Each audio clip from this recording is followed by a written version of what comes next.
Do you want to know how to calm a disruptive classroom without losing control? I'm Nicholeen Peck, and I teach all over the world about parenting, good communication, how to build strong family bonds, and education, all through the lens of the principle self-government. And in this video, we are talking about handling that disruptive behavior. In this video, I'm going to be sharing a story with you from a teacher's real-life classroom, and then we'll be talking about what you can do to calm disruptive behavior so that you can maintain your calmness at the same time.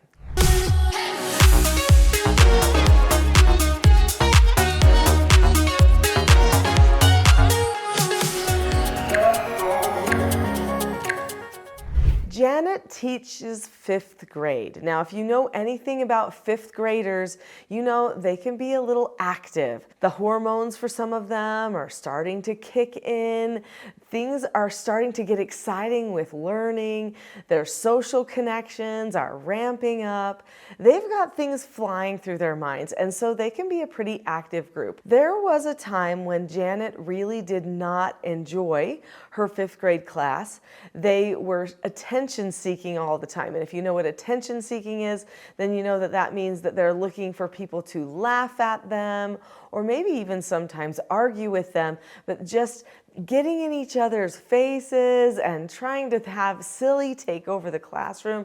She felt like she wasn't getting through to her students. She felt like the students were more worried about the sillies and the fights and all of the drama of the classroom than they were about schooling. And she felt it was becoming very, very disruptive. This disruptive behavior was taking over her entire classroom. She wasn't able to get the teaching in that she felt like she needed to.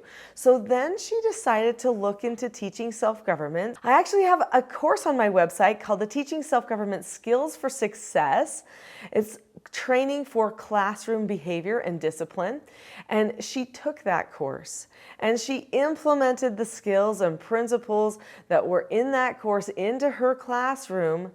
And suddenly things changed. Suddenly she was able to stop the disruptions without having to get angry or nag or have emotions take over the classroom. She was able to get through to the students. In fact, they invested in the teaching self-government skills. They saw the value in them too.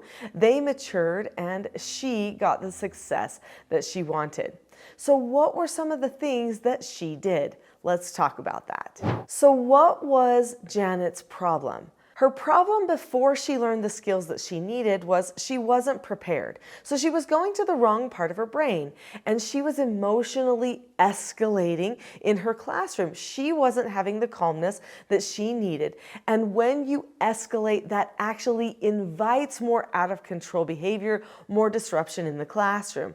So when she was able to have the words that she needed, the skills she needed, and understand how to keep herself calm no matter what, suddenly the classroom became calm too. So prior to her calm skills, she was trying to control the classroom. When you're just trying to emotionally control people, that doesn't lead to calmness. In fact, it usually leads to them trying to control you. So you start a power struggle. Janet wasn't even aware of the fact that she was sometimes starting a power struggle within her own classroom, just in an attempt to get everybody back on track. So we don't nag, we don't get angry, we don't go out of control. What do we do then? Well, if you've subscribed to this channel already, then you know I teach skills.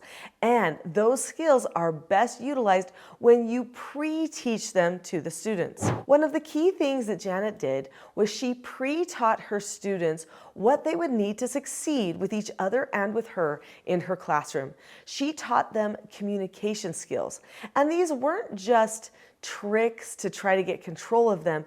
They were communication skills that they could use for their entire lives because these communication skills were just adult skills. So she focused on pre-teaching them what they would need ahead of time before she ever even used those skills with the children. So what types of things did Janet pre-teach her classroom?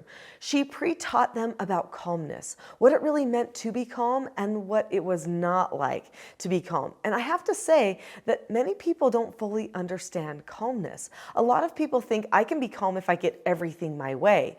Well, Janet understood calmness. She understood that it started with her evaluating herself, changing herself, and then she taught her students how to do it for themselves themselves too. She created a calm plan for herself as a teacher. She also helped the students, especially those who really needed it, create calm plans for themselves as well. And then she taught them skills that they would need. Skills like how to follow instructions, how to accept no answers and criticism, how to accept consequences, how to disagree appropriately, how to self-correct, and when it was time to come and get the teacher when they needed help with something. Because all of these skills weren't going to just be used with her, but they were also going to be used with each other. This was going to stop some of the drama and negative attention seeking and even some of the silliness that would happen in the classroom. The other thing that Janet taught them was exactly how she would give them feedback on their communications and behaviors. If your students know exactly how you'll give them feedback, then they are prepared to change when the time for feedback comes. She taught them how she would praise them, how she would pre-teach them in the moment, and especially how she would correct them when there was a problem. Everything was out in the open. They knew what their teacher would do, and so there was no anxiety because there was complete predictability. So remember, use feedback and teaching moments, not warnings, naggings, or power struggle. So in my next video, the teaching system that builds respect, calm, and leadership, I'll be talking about these skills, how to do the corrections, what skills they need to teach, and what some of those steps are to those skills. Join me in that class next.